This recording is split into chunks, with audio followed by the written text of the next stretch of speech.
Hi mga Mariko! Another day, another mini vlog. For today's video, samahan niyong gumala ang Mari nyo. Finally mga Mariko, after 100 years, nakulay na din ang matagal naming dinodrawing na beach. Papunta na nga pala kami mga Mariko sa pupuntahan namin. Konting paalala mga Mariko, iwasan ang droga, pati na rin ang chismosa. Charis! Nandito na nga pala kami sa San Felipe, Zambales mga Mariko at dito kami sa Gems Beach Resort mag-stay. Bali, kasama ko nga pala mga Mariko yung family ko and mga friends. Kapag talaga biglaan mga Mariko, natutuloy ang lakad. Shoutout nga pala kay Boss Gio. Geng energy.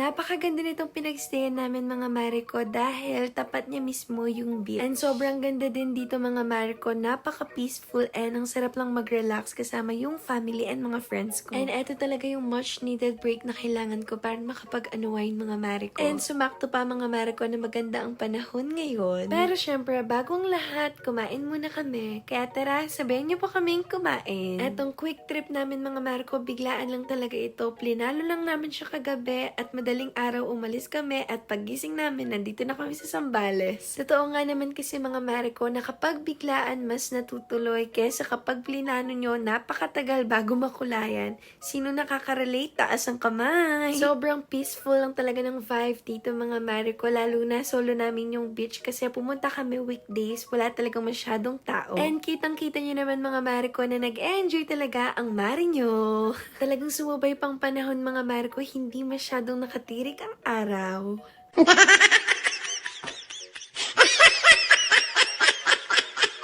Eto din palang villa namin mga Mariko, meron siyang own private pool. Bongga, diba? At eto talaga ang isa sa reason mga Mariko kung bakit nagaya ako dito para makita ko ang sunset view sa tapat ng beach. Sobrang worth it, napakaganda. Pabalik na kami sa villa namin mga Mariko kasi until 6 PM lang pwede mag-swimming sa beach. Napakaganda dito sa San Felipe mga Mariko, napakatahimik ng kapaligiran. Bale, ito na nga pala yung view namin mga Mariko kapag gabi. Kapag merong swimming mga Mariko, hindi pwedeng mawala ang somjing. May mga bantay nga pala kami dito mga Mariko. Ayan o, ang dami nila. Good morning, Zambales! Balak talaga namin tignan ng sunrise mga Mariko, kaso di namin naabutan kasi borlog pa kami. Medyo mainit-init nga ang panahon ngayon mga Mariko, hindi na din kami nakapag-swimming kasi uuwi na din kami maya-maya. Biglaan lang ito mga Mariko, kaya overnight lang talaga kami dito sa Zambales. Lately talaga mga Mariko, ganyan ako matulog sa sasakyan.